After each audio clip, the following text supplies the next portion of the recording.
1 Pedro, capítulo 1, versículo 3. É assim que Pedro começa sua carta, dizendo: Bendito Deus e Pai de nosso Senhor Jesus Cristo, que segundo a sua muita misericórdia nos regenerou para uma viva esperança, mediante a ressurreição de Jesus Cristo dentre os mortos, para uma herança incorruptível, sem mácula, imarcessível, reservada nos céus para vós outros, que sois guardados pelo poder de Deus, mediante a fé, para a salvação preparada para revelar-se no último tempo. Nisto exultais, embora no presente, por breve tempo, se necessário, sejais contristados por várias provações, para que o valor da vossa fé, uma vez confirmado, muito mais precioso do que o ouro perecível, mesmo apurado por fogo, redunde em louvor, glória e honra na revelação de Jesus Cristo, a quem, não havendo visto, amais, no qual não vendo agora, mas crendo, exultais com alegria indizível e cheia de glória, obtendo o fim da vossa fé, a salvação das vossas almas. Philip Yancey, no livro Decepcionado com Deus, ele conta uma história dele pessoal, que certa vez ele tinha ido visitar sua mãe já há muitos anos, casado e longe da casa da sua mãe. Sua mãe morava muito distante da sua casa. E como às vezes é comum de acontecer com filhos e pais, que se encontram depois de algum tempo conversando e falando do passado e falando das histórias do passado, eles têm a ideia de pegar a caixa de fotos. E eles então vão lá, pegam a caixa de fotos, eles começam a ver as fotos do passado, lembrar. Yancey fala, ele lembrou de quando ele formou, lembrou do cachorro que ele tinha, das casas que eles moraram. E ele reparou ali que tinha uma foto, para usar a expressão que ele usa no livro, toda mutilada. Uma foto, parecia que tinham arrancado ela da boca do bode, toda meio destruída, amarelada, com um buraco no meio da foto. E era ele, com 6 meses de idade. E ele perguntou para a mãe dele, que era aquela foto e por que ela guardava, Uma foto aparentemente sem nenhum valor, E aí ele conta, e ele até fala assim: agora eu preciso falar uma coisa que aconteceu na minha família. O pai do Yancey teve poliomielite quando ele tinha 10 meses de idade. E naquela época, talvez 70 anos atrás, hoje eu nem sei como é que é, Inclusive está tendo campanha de vacinação aí contra a poliomielite agora. Mas a gente sabe que a poliomielite é um vírus contagioso. E ele causa paralisia nas pessoas. E ele fala que o pai dele pegou poliomielite de uma forma muito aguda, Ele foi se paralisando e ele passou os últimos meses de vida numa cama. E afastado de todo mundo, porque naquela época o pessoal tinha medo, de ser contagiado. E eles protegeram, a comunidade. Poucas pessoas podiam ter acesso a essa pessoa que tinha poliomielite. E o pai dele, então, ele pediu para que eles colocassem fotos da família para ele poder ficar vendo. Os últimos 3 meses de vida do pai do Yancey foi sem falar uma palavra, completamente paralisado numa cama, com seus membros todos presos, e ele ficava olhando para essas fotos, a foto da filha, do filho e da esposa. E aí o Yancey, ele termina essa história dizendo que de todas as fotos que ele viu ali, aquela foi a que era a mais feia, mas a mais cheia de significado, de uma pessoa que ele nem conviveu. O pai dele morreu, ele tinha um pouquinho mais de 1 ano de idade. Então ele falou: eu não lembro nada do meu pai. Não lembro da voz dele. Ele nunca me contou uma piada, nunca jogou bola comigo. Mas eu o amo. E eu vi essa foto e eu sei que ele me amava. E eu o amava também. E lendo essa história, eu lembrei dessa expressão que Pedro usa aqui. Jesus, a quem vocês nunca viram, mas amam. Nunca viram com seus olhos físicos. Mas eu sei que vocês o amam. E isso me trouxe à mente o partir do pão e o memorial que fazemos. Porque se nós pudéssemos pegar essa foto sem nenhuma beleza, se a gente pudesse agora se aproximar dessa mesa, num pequeno salão, com poucas pessoas, tocando músicas, fazendo orações, com um cálice e um prato já tão acostumados por nós de olharmos essa mesa aqui, nem sei quantos anos nós temos essa mesa.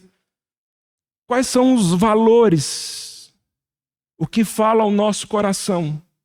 Se eu não enxergar a pessoa que está por trás dela, se eu não perceber que aquele a quem eu amo está me convidando para olhar para ele e fazer memória dele. Porque se nós ficarmos aqui só na externalidade do culto, nós vamos perder de vista a pessoa e a memória mais importante, que tem poder para restaurar nosso coração, tem poder para nos purificar, tem poder de nos livrar da depressão, tem poder de nos livrar da ansiedade, tem poder de nos livrar do medo, do pavor da morte. Porque, irmãos, pegar essa história do pai do Filipe Yancey e do Yancey e alegorizar com a mesa do Senhor, ela é muito pequena e ela é inadequada. Porque nós não estamos falando de alguém que permaneceu morto. O Anderson acabou de orar falando, é muito mais. Existem uma lista de pedidos e de gratidão quando olhamos para os elementos dessa mesa. Quando olhamos para o nosso Senhor Jesus. Ele expande e ele mostra para nós revelações, contextos, para trás e para frente, muito mais profundos do que nós podemos imaginar. E é justamente esses vetores de visão celestial que vão dirigir a nossa alegria, a nossa esperança e a nossa fé. Aqui Pedro, ele também usa esses três elementos que Paulo gosta muito de usar. Coríntios 13, 1 Tessalonicenses 1, Paulo vai falar do amor, da fé e da esperança. E aqui Pedro também está usando os três elementos. Eu amo ao Senhor Jesus. E a minha esperança, ela é indizível, cheia de glória, porque ele não permaneceu morto. Ele voltará para nos buscar. A nossa esperança não está nas coisas dessa vida. A nossa esperança está que o nosso Salvador está vivo e voltará. Por isso que ele começa o texto falando: bendito Deus e Pai de nosso Senhor Jesus Cristo, que segundo essa ressurreição de Cristo dentre os mortos, nos regenerou para uma viva esperança. Qual que é essa viva esperança? É que o nosso Senhor está vivo. E nós precisaríamos, então, alargar nossa visão e a nossa fé para esse momento e, pela fé, tomarmos esses elementos das mãos do nosso Senhor. Aquele que nos convida a fazer memória dele é aquele que tem nos convidado agora para fazer faça memória de mim. Você tem uma esperança bendita, viva. E é por isso que Pedro ele vai encorajar seus leitores dizendo: irmãos, mesmo que no presente, se necessário, sejamos contristados por várias provações.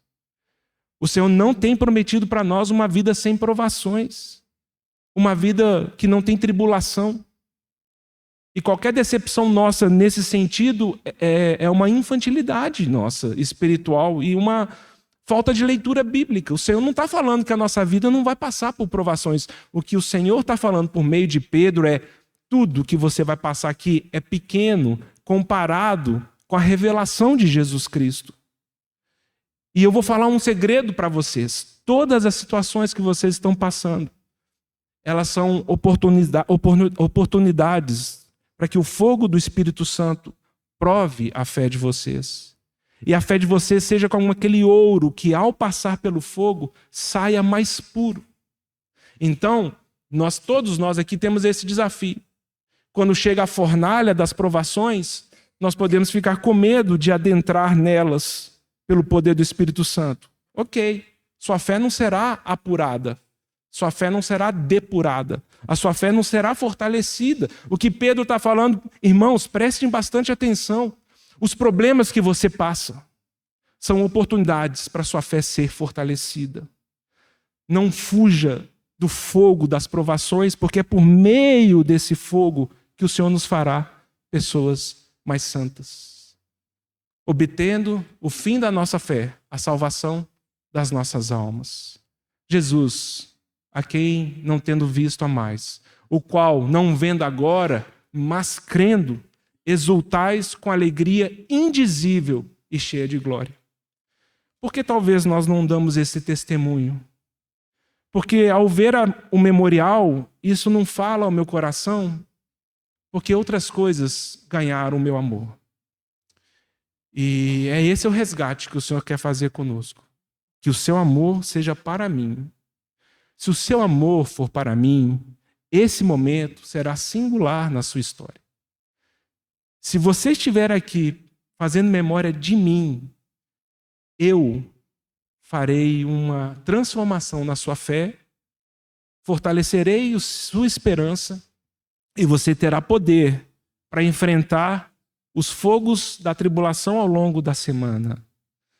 O desafio para nós é pedirmos ao Senhor que Ele aumente o nosso amor por Ele. E ao enxergarmos esses elementos, e ao cada um de nós fazer memória de Cristo, Ele prevaleça diante de todas as outras coisas que tentam roubar nossa memória nesse momento. São as crises financeiras, crises de saúde, crises de relação. Na verdade, todas essas coisas, irmãos, são consequência. Seu problema não é o desemprego. Seu problema não é sua esposa. Seu problema não é seu marido. Seu problema não são os irmãos, acredite nisso. Seu problema é que você não ama Jesus Cristo. E aí, a fé e a esperança que tem no amor dele, você não consegue acessar. Que o Senhor ganhe o nosso coração. Que ao olharmos para esse memorial, nada tenha mais importância espiritual, sentimental, emocional para o nosso coração. Eu convido os irmãos, antes de partirmos o pão, fazemos essa declaração ao Senhor, só em Jesus confiarei. E me parece que é mais uma vez um apelo do Espírito Santo. Por que você não tira os olhos dessas coisas e olha para mim? Qual é a fotografia que quando você olha, todas as outras perdem valor? Qual é a pessoa, a obra, que quando você olha, define quem você é? Só em Jesus confiarei. E eu gostaria e oro ao Senhor que eu possa permanecer nele até Ele me chamar.